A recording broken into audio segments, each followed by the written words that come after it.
মাহফিল মসজিদে হচ্ছে, অনেকে চা খাচ্ছেন, পানি পান করছেন, অনেকে আবার পান খাচ্ছেন, কিন্তু একটা মাসলা মনে রাখবেন, আপনি মসজিদে বসে কোনো কিছু খেতে পারবেন না, জায়েজ নেই।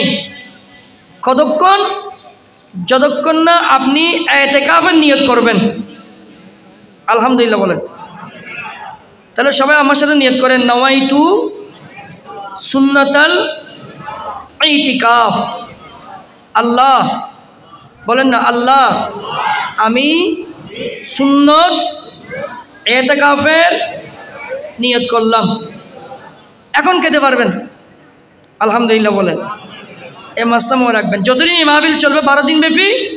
আজকে যারা মাহফিলে আসছেন সবাই ঢুকা মাত্র ডান কদম দিয়ে ঢুকে দোয়া করে বিসমিল্লাহি আলহামদুলিল্লাহি ওয়াসসালাতু ওয়াসসালামু আলা রাসূলিল্লাহ আল্লাহুম্মা ইফতাহ লি আবওয়াবা রাহমাতিকা, এই দোয়া পাঠ করার পর কি বলবেন? নাওয়াইতু সুন্নাতাল ইতিকাফ, অথবা আল্লাহ আমি ইতিকাফের নিয়ত করলাম, সুন্নত ইতিকাফের নিয়ত করলাম।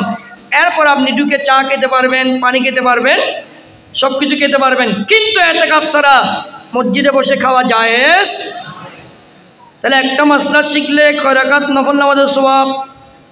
আমি কিন্তু একদিন জুমাতে বলেছিলাম, যেদিন আসছিলাম মনে আছে যারা ছিলেন, একটা মাসলা শিখলে 50 রাকাত নফল নামাজের সওয়াব। আবার কোনো কোনো উলামায়ে কেরাম 1000 রাকাত বলেছেন। তবে ইবনে মাদা শরীফের মুকদ্দমায় হাদিস আছে, যেটা সিয়াসিত্তার অন্যতম কিতাব ইবনে মাদা শরীফ, ওখানে বলা হয়েছে আপনি যদি এলমের একটা সপ্তাহ শিখেন, শুধুমাত্র একটি সপ্তাহ, উজু একটা সপ্তাহ, গোসল একটা সপ্তাহ, এভাবে একটা সপ্তাহ যদি এলম শিখেন, আল্লাহ আপনাকে 1000 রাকাত নামাজের সওয়াব দান করবে।